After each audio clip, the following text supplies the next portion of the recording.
back again. The regular talk. I got my guy right here, Homewood representative, stand-up guy.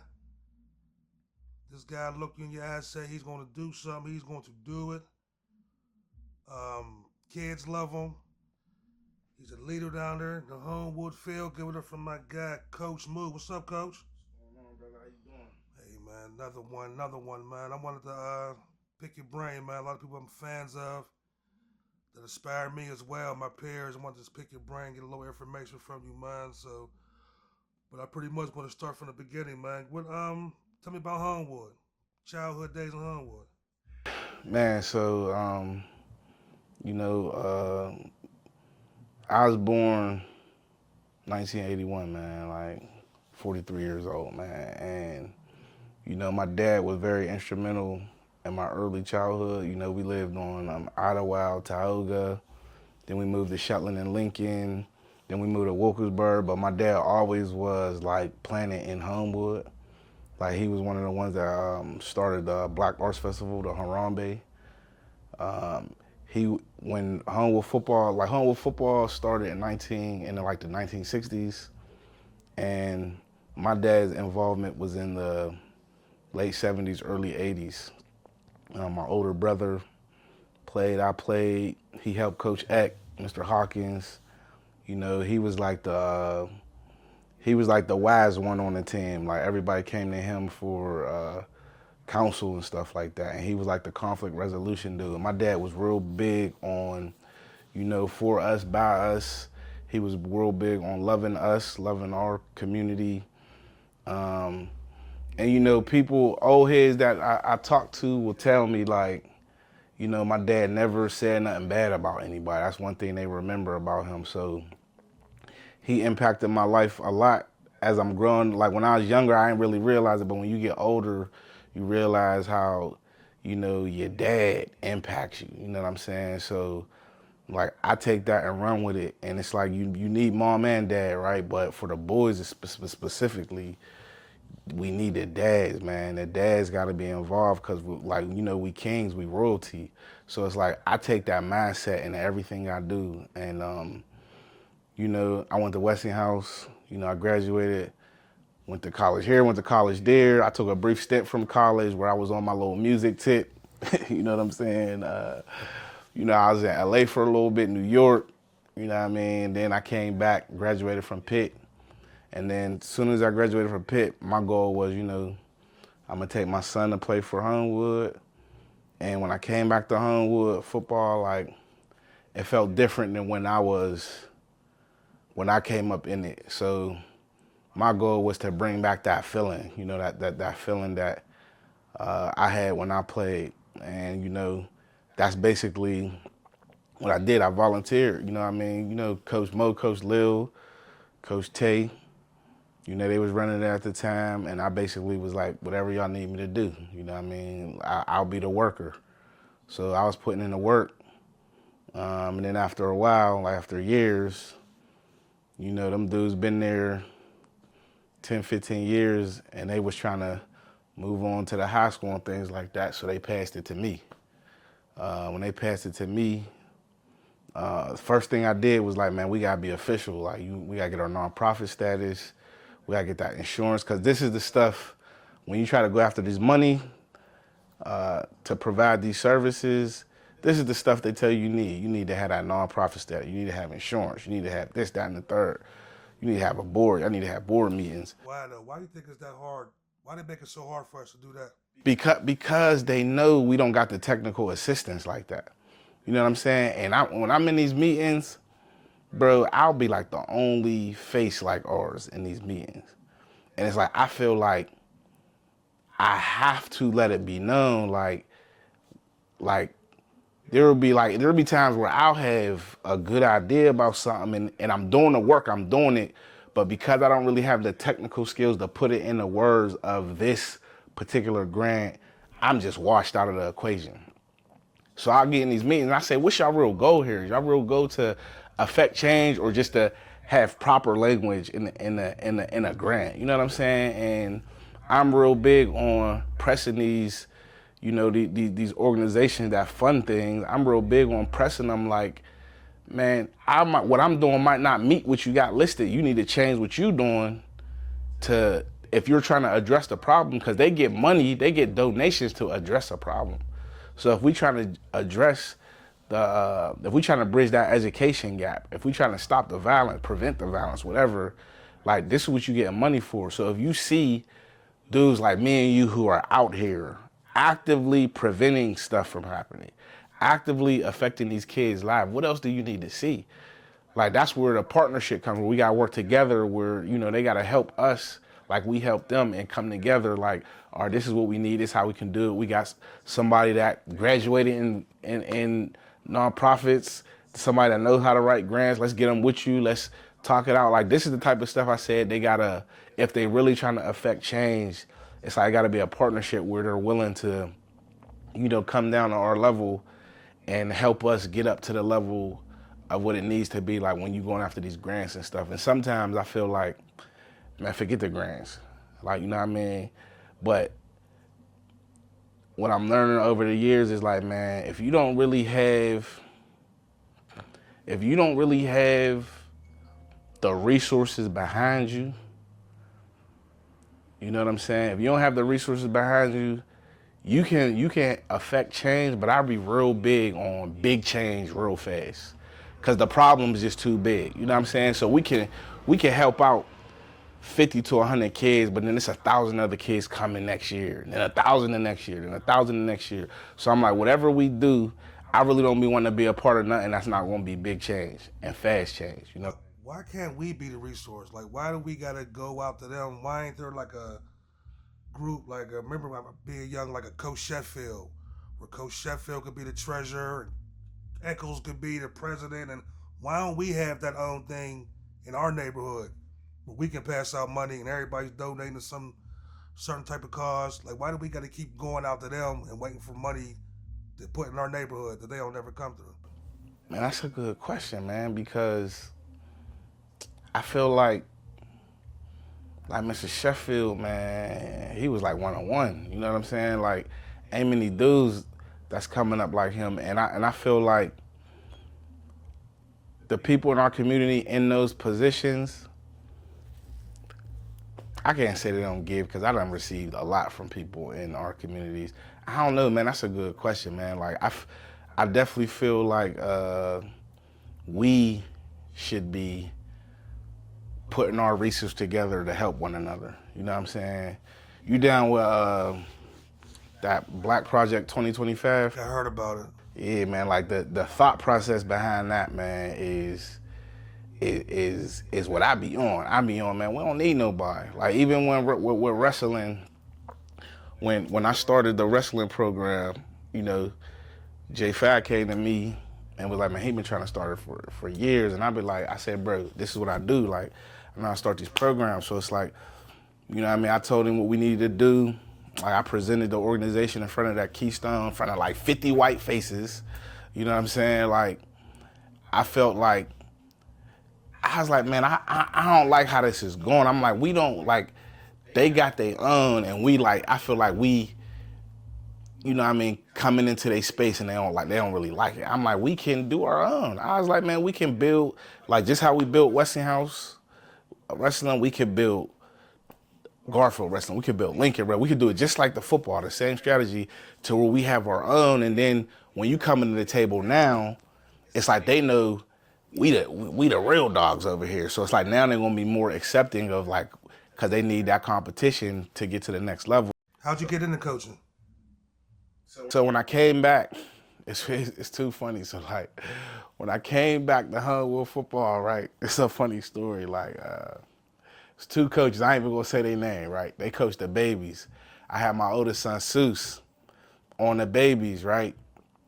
And when I came back, I seen these coaches coach, and I was looking at Motan Lil, and I'm like, how do y'all got these dudes coaching our youngest kids? Like, these dudes, I was like, man, this is ridiculous. So it's like, I was like, man, I got help. So I was just coming to be a parent. But like when I seen the youngest age, like our most precious age, our 5 and 6 years old, I was like, man, I gotta get involved. So I started volunteering. And through my volunteer, I remember my son, like I'm volunteering, right? I'm a parent volunteer coach. The last game of the season is freezing cold, bro. Freezing cold. We playing. And I went to pick up another kid, right? To get to this game. I went to pick up another kid. I had my son. And because I picked up the other kid, we was like 10 minutes late. They gave my son's jersey to another kid. He didn't have a jersey, so he didn't play in the game. So he's cold, snot running down his nose. He's crying because he didn't play. Meanwhile, I'm picking up another kid because he didn't have a way. And the coaches was just like, you was late, dog. Like, we had to give it to somebody else. And that right there, I was like, yeah, I gotta get involved because this should be unacceptable on every level. You know what I'm saying? So that like led to me saying, oh, I'm involved now. Like, and then my mentality, my mentality is always, how can we do things better? How can we get bigger, get stronger and everything? And I was just willing to do everything. So I worked. I started from the mud. I was like, what y'all need me to do? I was the F boy running around doing this, doing that, everything. Like I would work. And I think I gained a lot of respect from the leadership at the time because, I wasn't trying to come for these spots. I was just like, how can I support y'all? What can I do? You know what I'm saying? And I think they respected that. And I think when they was looking to move on, they was looking who to pass it to. And they was like, it's only right. You know what I mean? His dad was instrumental in the organization. You know what I mean? He out here trying to do the right thing, be a positive image. So, they push for me, and I'm forever indebted to them dudes, man, because they really, you know what I mean? Because running home with football that's a job, you know what I'm saying? And a lot of people might want that job. It's a heavy job, but it's hard to get in home with football, man. Like coaching everything, like you gotta be very well plugged in. And, they trusted me with it. And, we took off from there. Like, I was just talking to somebody, just venting on how I feel like we could be way better as an organization. And they had to like reality check me. They was like, do you remember what it was on before you took over to now? Like, they was like, man, you got nonprofit status. You got this, you got that, you got this. They was like, man, you have a $20 million field coming. And I had to kind of think like, yeah, I mean, yeah, we did move it forward, but it's like, it's so much more we can do, bro. Like, and it's so much, like, I be wanting us as organizations just to collaborate, man, and just be like, man, let's move as one unit. But egos be in the way, man, and it be like people just forget the mission, man. And I don't have any patience when I feel like people that's just about themselves and got egos. When I'm like, man, like I deal with people I don't like all the time because it's like it's bigger than me. You know what I'm saying? Like all the time I deal with people like I can't stand this person, but we got a common goal. So it's like I'm nice enough to compartmentalize how I feel about them to work towards the common goal. And I feel like everybody should be thinking like that. We got a goal here. You cannot like somebody, but when you see you got a situation like Buddy, you know what I'm saying? Like we should all be kind of, like intervening to kind of help that family. You know what I'm saying? Absolutely. You know what I'm saying? Everybody don't think like that. So when they don't think like that, man, it just turned me off. And I was like, I don't even want to deal with you. You know what I'm saying? And I'd be like, we need to get leaders like that out the way because they slowing down the movement, man. How important is accountability, coach, for the coaches and players? And that's like one of the most important things, man. Like behind closed doors, we be having meetings, man, and I could just only speak for our organization. You know what I could say, Coach Blue? You should really talk to Coach Blue, man. Coach Blue to me is one of the realest dudes because no matter what the situation is, that's my phone. It's my bad. Coach Blue, like he one of the realest dudes because like I remember when I took over, they made me president. He was already there, and I pulled him on as my vice president. I was like, Coach Blue, you been here, you know what I'm saying? And I rock with Coach Blue. I knew him since I was 5, 6 years old. So I pulled him on, and there was times where we would conflict, bro. And what I always tell everybody about Coach Blue usually stands on the side of right, no matter who it offends. You know what I'm saying? There's times where he went against his homies to stand on the side of the right. It's times where he went against me to stand on the side of the right. Like, he is one of the dudes who, no matter what people say, I feel like he real authentic and doing what's right. You know what I'm saying? And it's like, I learned from this dude. You know what I'm saying? Like, I learned, like, you know what I mean? It's bigger than me. It's like, you should just do what's right. So I was kind of already in this thinking, bro. But like, I feel like if you move on the side of right, then it's like you just can't be wrong no matter what. Like, I feel like the Almighty puts us in us, and when we move righteous, when you move on the side of right, when you do things for for a good reason, you got good intentions, then can't nobody stop it. You know what I'm saying? And you should just feel confident in battling whatever to move on the side of right. Would you ever coach high school? Man, I wanted to coach high school so bad this one time. Like, before I said you at Westinghouse. I ain't like so once I knew Mo Tay and all of them was at Westinghouse, I was like, oh, they got Westinghouse. I was like, I could move somewhere else, you know what I mean, to like further, because I felt like there's a drop off when they leave like us and then go to high school, you know what I'm saying? Because we ain't involved. So, I tried to get the a coaching position on the Imani staff, and they didn't go with me, man. I had like a whole presentation for them. I had some thorough dudes coming in I was going to coach, and I had a whole plan. Like, it wasn't just the football part. I was like, look, man, we gonna come. We already nice with the football part, but now we gonna come with the school part. We gonna come with the family part. Like, I had a whole system set up, and I really think when they brought me in for the interview, they underestimated what I was capable of. You know what I'm saying? So when I came, I think they was overwhelmed. Like, man, this is too official. And I feel like they already had their picks, and then I came and threw a wrench in the thing, and they ain't picked me. Man, it just turned me off, bro. It turned me off, because some of these players playing for these schools, they'd have been out of money, yeah. Like, that's all these schools making these big plays, they'd have been out of money. But like, that turned me off. It's like, I don't even want to coach high school no more after that. Everywhere I go, every kid got a D1 offer. If I say who's number 84, they say he's supposed to be going to West Virginia. How's that going on? And then once they graduate, you don't hear nothing. I'm kind of confused about that.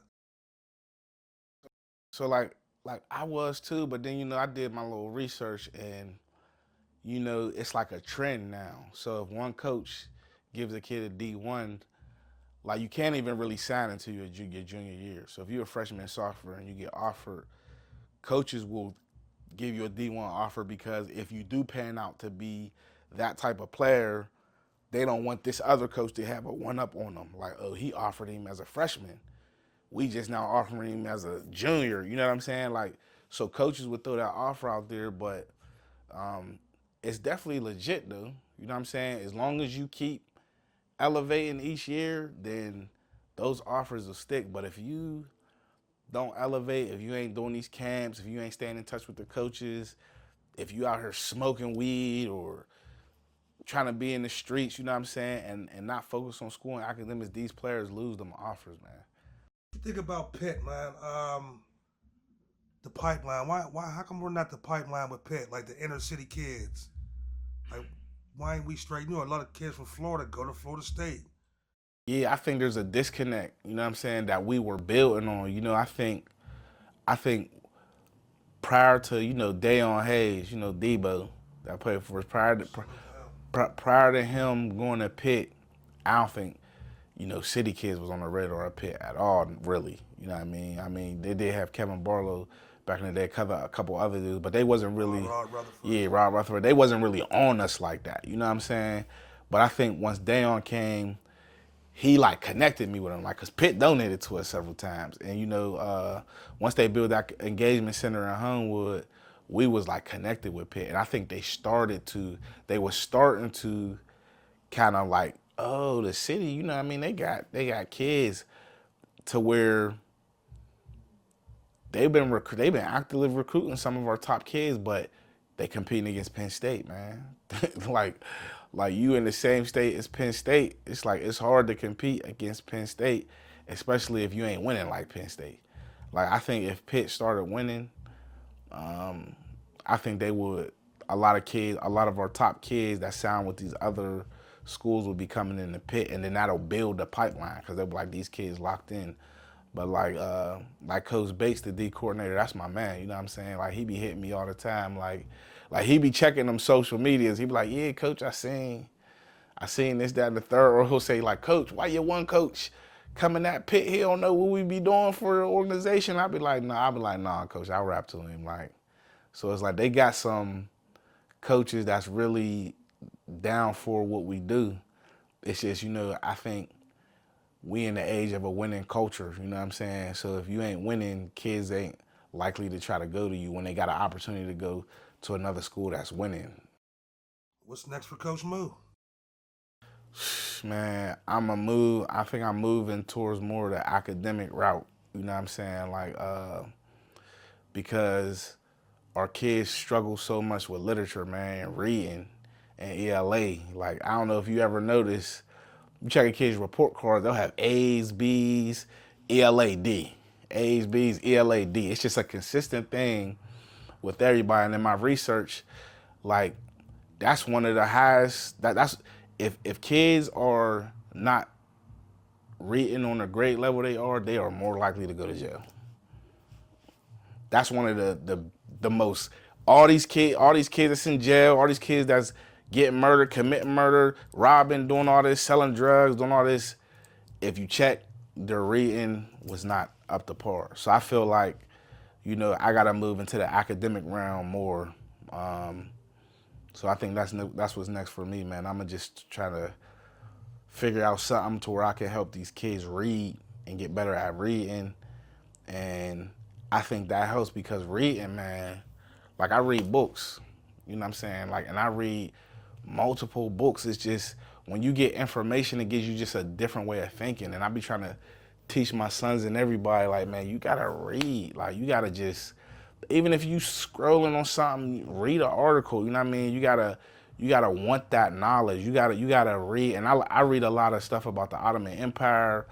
I read stuff about, you know, our Egyptian kings and queens, you know what I mean? Because we come from a background of royalty and a high standard. You know, like Egypt was where, you know, Socrates and Aristotle and all these dudes used to travel to Africa to get knowledge. You know what I'm saying? And people got to understand, like, we black people, we are royalty. You know what I mean? We are the original man. You know what I mean? Mankind started with us. So it's like we have to have a high expectation for ourselves and, you know, have pride in who we are. And I think a lot of that will affect this change. So I'll be pushing reading on kids. I'll try to get my sons to read some stuff. Like right now I'm trying to get my son that got some issues going on with him right now. I'm trying to get him to read the autobiography of Malcolm X. You know what I'm saying? So that he can kind of, because like me or you can tell our kids what to do, right?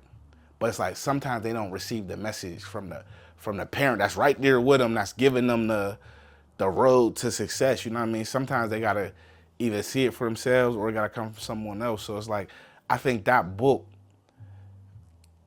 can give a black boy especially insight onto being in America, how you're viewed, how you gotta maneuver, and how difficult it is if you ain't moving the right way, if you ain't smart. You know what I mean? If you ain't educated, you know what I mean? Like all these issues that can come from if you go down the wrong path. So yeah, that's what I be on right now. There you have it, man. Coach Moo, I appreciate you coming through, man. Yeah, no doubt, bro. I appreciate you always reaching out, man. Straight up. Bro, say no more love, Yeah. respect. Yeah.